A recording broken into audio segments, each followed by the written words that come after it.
who was the naked boy in the Garden of Gethsemane? You say, a naked boy? Yeah, there was a naked boy in the Garden of Gethsemane. Listen to what the Bible tells us in Mark chapter 14, 51 and 52.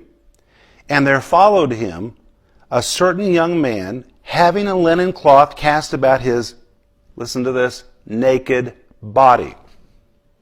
Having a certain linen cloth cast about his naked body, and the young men, that's all the soldiers that were there, the young men laid hold on him, and he left the linen cloth and fled from them naked. What in the world is this? You know, I read this for many years, and I would always think, who was the naked kid in the Garden of Gethsemane? Why in the world was there a naked boy in the Garden of Gethsemane? And I could never find anybody that could really give me an answer that satisfied me. I'd read a lot of silly answers in commentaries, but I knew they were silly. They just didn't make any sense.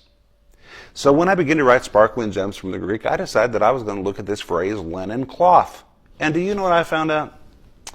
That word linen cloth is one of those Greek words that can only be used one way and no other way. This word linen cloth described a burial shroud, a burial shroud. In fact, it was the very same word which was used to describe the cloth that was put on Jesus' body when Jesus was prepared for his burial, the very same Greek word. It was a cloth that was made in Egypt. All of these were made in Egypt because the Egyptians were very big at the way they buried their dead, and they always used very fine linen cloths. And this word would only be used to describe a linen cloth for the burial of the dead. Well, among the Jews, when the wealthy Jews buried their dead, they used the finest materials, and they always buried the dead naked and covered them with a linen cloth. And if they were rich, they purchased this linen cloth which came from Egypt, which is exactly the Greek word which is used here. Well, you have to understand that the Garden of Gethsemane was in the middle of a graveyard.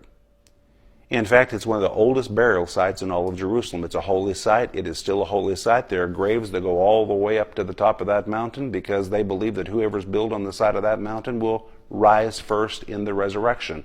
They've believed that for years and years and thousands of years. So even at the time of Jesus, there were graves all around that place, but mainly people buried there were very wealthy people.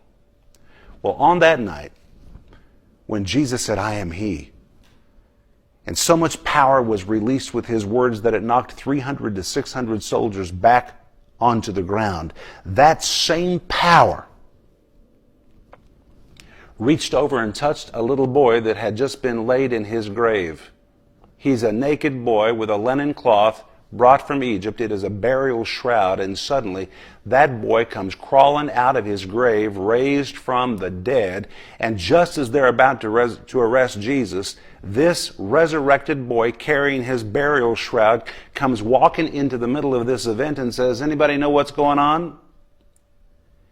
And one of the soldiers says, "Hey, somebody get that kid."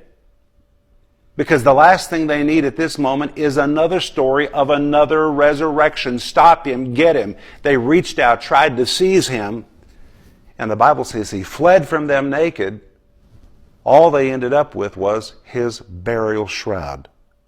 They look as a naked, resurrected boy runs off into the distance between all the graves, between all the trees, disappears from sight, and they're standing there in the Garden of Gethsemane holding the burial shroud of a child that Jesus just raised from the dead.